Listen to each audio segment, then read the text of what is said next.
Oke, selamat datang kembali di channel YouTube Bimbel PPK Pak Amir ya. Oke, hari ini kita akan membahas yang namanya part 7 ya, tentang yang namanya contoh soal penilaian situasi kerja sederhana atau situational judgment test, SJT ya. Literasi hot, seleksi ASN P3 Guru 2023. Ingat, ini untuk P2, P3 semua guru ya. Konsep soalnya sama saja. Oke ya, semua guru konsep soalnya sama saja. Kenapa? Karena dari sini ya. Lihat aja di webnya. Cari paling bawah tuh mekanisme seleksi. Oke. Kalau penempatan ini P1. Seleksi kompetensi teknis penilaian situasi kerja sederhana ini untuk P2, P3. Inilah yang diujikan untuk P2, P3 teknis penilaian situasi kerja sederhana. Ini dia. Lalu manajerial, lalu sosial, kultural, serta wawancara. Bahasa di sini ya tidak dibedakan ya, tidak dibedakan yang mana guru SMA, yang mana guru SMP, yang mana guru SD atau yang mana guru mapel, nggak ada sini. Yang ada hanyalah seleksi kompetensi teknis penilaian situasi kerja sederhana. Artinya kita dinilai dari kinerja kita sehari-hari di sekolah gitu kan. Kalau P4 bahasanya seperti ini, seleksi kompetensi teknis sesuai bidang jabatan. Artinya P4 ini ada pedagogi, ada profesional. Sedangkan di P2, P3 itu tidak ada. Kenapa? Hanya yang diuji seleksi kompetensi teknis penilaian situasi kinerja sederhana. Ingat, P2, P3 tidak ada pedagogi, tidak ada profesional. Oke. Dari mana tahunya lagi? Dari sini ya, mekanisme seleksi. Dan yang mendukung itu lagi adalah di juknisnya ya. Di juknisnya, ntar saya share juknisnya ya. Juknisnya itu mengatakan kalau dia mekanismenya untuk teknis P2 P3 itu salahnya nilai salah tidak salah ya. Tidak ada nilai salah atau tidak ada jawaban yang salah, maka ini jawabannya semua berpoin 1 sampai 5 untuk teknis penilaian situasi kerja sederhana. Poinnya 1 sampai 5. Sedangkan di sini P4 salah itu poinnya poin 0, benar poin 5. Dari mana dapat tadi? Di Juknis ya, di Juknis 649. Oke. Ini ya. Kapan ujiannya, Pak? Ujiannya nih. Nanti kan ujiannya pelaksanaan seleksi kompetensi di tanggal 8 November sampai dengan 2 Desember 2023. Waktu masih banyak.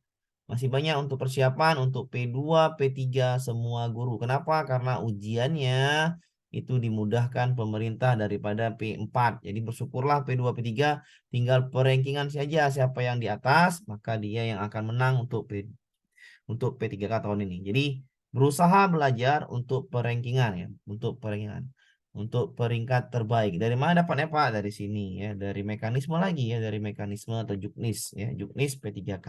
Oke. Kita ke nanti saya bahas sebentar. Oke. Kisi-kisinya apa Pak SJT?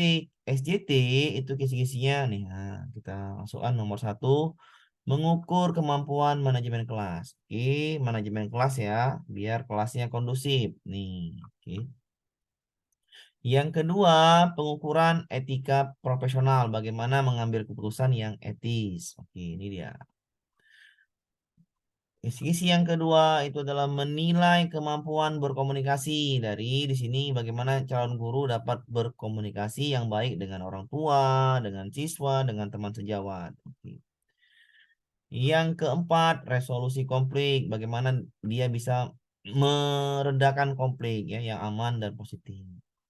Yang kelima, bagaimana menjadi guru P3K terbaik dalam situasi kerja apapun ya, yang dampaknya positif bagi anak-anak dan masa depan negara.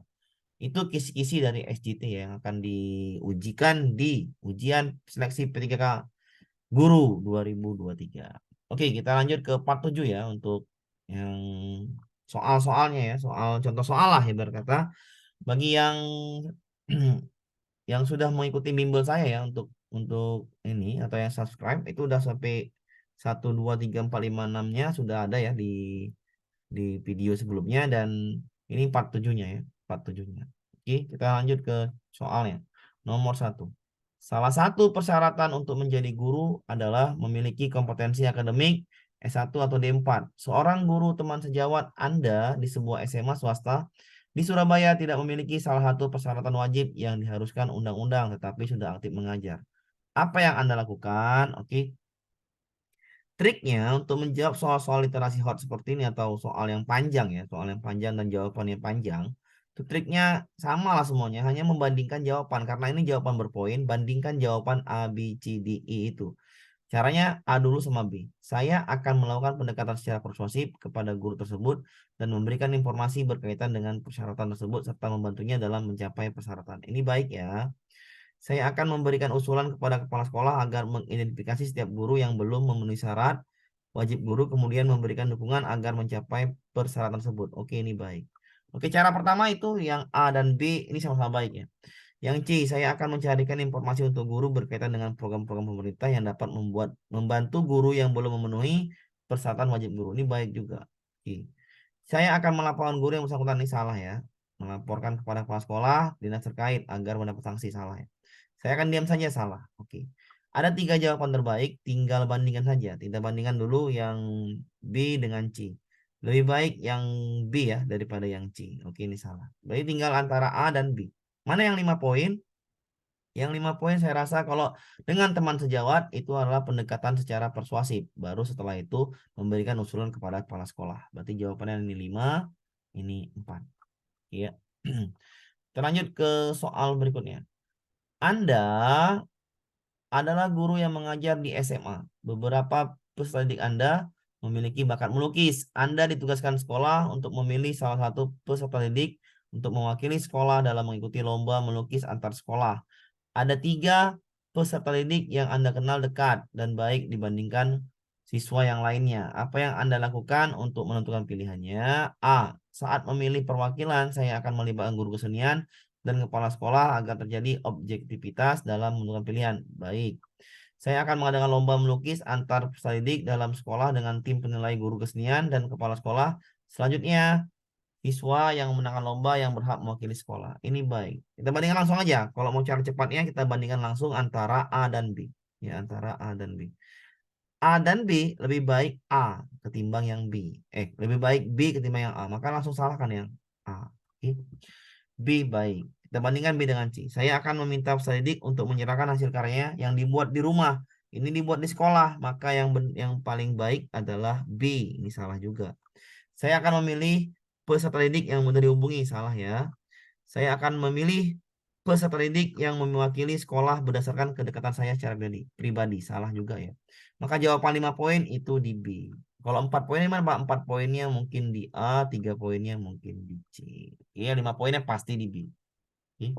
Kita lanjut ke soal berikutnya. Sekolah tempat Anda bekerja memberikan seragam baru untuk semua guru. Seragam tersebut motifnya bagus, akan tetapi berbahan tebal dan panas, sehingga membuat yang memakai tidak merasa nyaman. Teman sejawat banyak yang enggan memakainya dan juga yang akan melakukan protes terhadap kebijakan memakai seragam kerja. Apa yang Anda lakukan? Oke, yang Anda lakukan adalah, ya kalau dikasih sama sekolah ya, bahan baju ya, itu harusnya dipakai kan gitu kan. Jadi cari aja yang dipakai. Mengikuti teman sejawat yang tidak mau memakainya salah, ya. Udah pasti salah. Bandingkan dengan B. Melakukan protes sama juga, ini kurang baik. Mengikuti aturan yang telah ditetapkan dengan memakai seragam kerja yang telah diberikan baik. Memilih pasif, pasif, pasif jangan ya, pasif diam saja berarti. Memilih motif yang sama akan tetapi memilih bahan yang lebih baik untuk jahitkan sendiri agar tetap kelihatan memakai seragam yang sama. Oke, ini baik. Antara C dan E yang jawabannya baik. Maka bandingkan. Mengikuti aturan, pakai bahan yang tadi, atau yang membeli motif lagi. Ya sebaiknya pakai yang C aja lah. Yang C ini 5 poin ya. 5 poin, yang E 4 poin. Oke. Lanjut kita ke soal berikutnya. Senin pagi ini Anda mendapat giliran menjadi guru piket di sekolah. Biasanya guru piket membantu merekap data siswa yang tidak hadir di hari tersebut dari setiap kelas. Untuk guru, cara absensinya berbeda dengan siswa, yaitu menggunakan e-presensi. Tetapi pada hari ini terdapat kendala pada jaringan internet. Waktu menunjukkan pukul 6:59 dan batas e-presensi ya, 7:00. Mengingat waktu upacara semakin dekat, maka apa yang Anda lakukan? supaya guru tersebut tetap dapat melakukan presensi kehadiran? A. Meminta semua guru datang lagi pada saat jam istirahat dengan harapan jaringan internet sudah kembali stabil. Udah presensinya ya hari ini kurang baik ini. Tapi bandingkan dengan yang B. Meminta guru yang sudah hadir untuk absen secara manual terlebih dahulu dan akan menginput datanya. A ini baik. Lebih baik B ketimbang A. Maka salahkan langsung yang A. C. Meminta guru untuk ke kelas kemudian Anda berkeliling di kelas untuk meminta guru absen secara manual terlebih dahulu. Iya, B sama C baik. Meminta salah seorang guru untuk mengecek apa yang terjadi dengan jaringan. Iya, nggak salah. Ya, nggak baik ya. Antara B sama C yang baik. Meminta salah seorang guru untuk menelpon yang nggak baik juga. Karena ini ada gangguan internet, maka sebaiknya absen manual. Benar. C dan C dan B adalah absen manual. Benar. Tapi yang lebih efisien adalah yang B.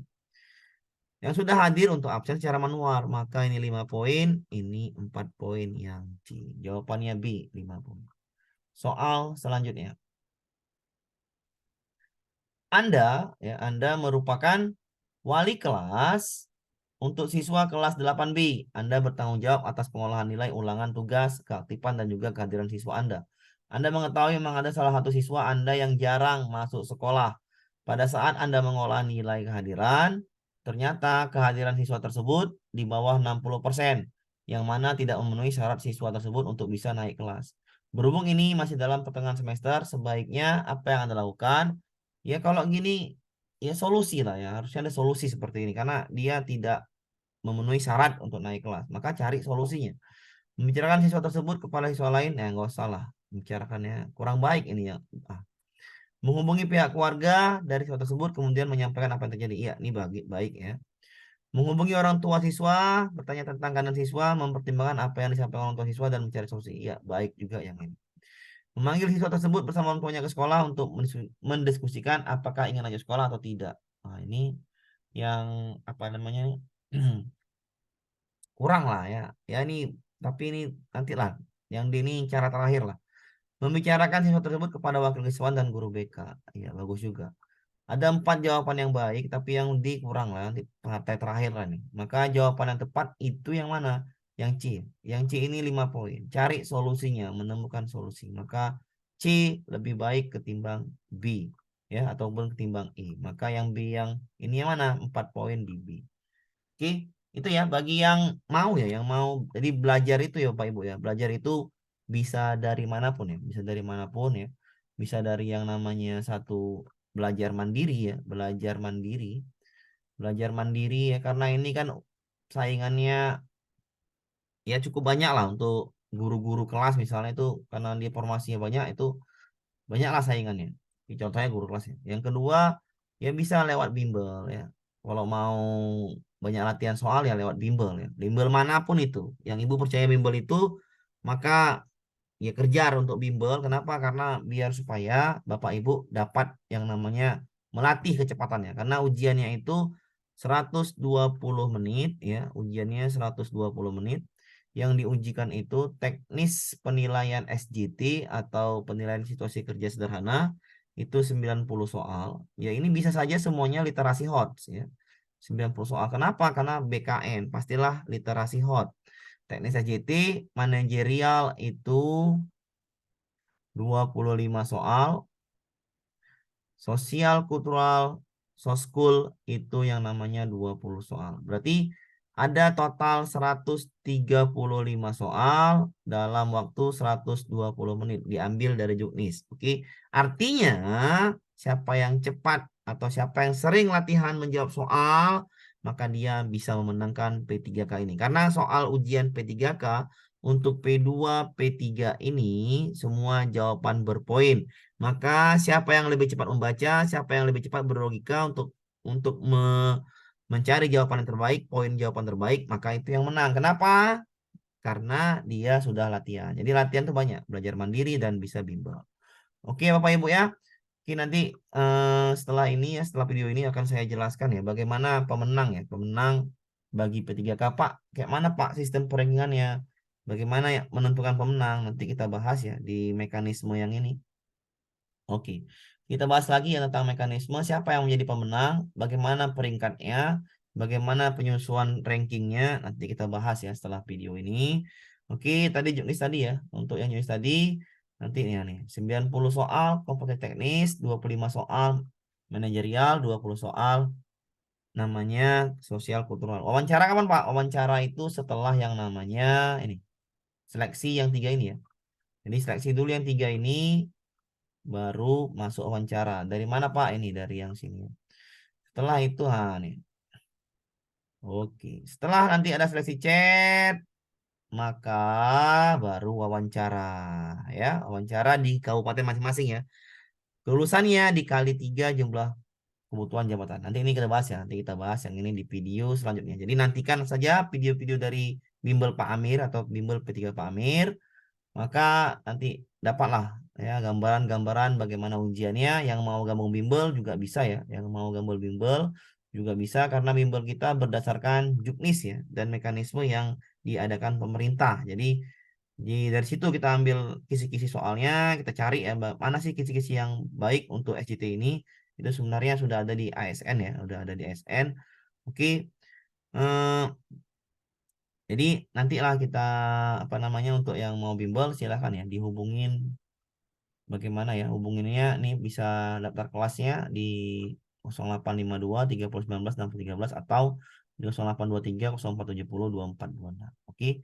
Karena kita moto kita adalah di bimbel ini adalah bahagiakan semua guru, maju bersama, hebat semua, sejahtera semua guru. Jadi guru wajib sejahtera. Oke, lebih dan kurang saya mohon maaf. Saya akhiri. Assalamualaikum warahmatullahi wabarakatuh. Salam sejahtera bagi semua guru Indonesia.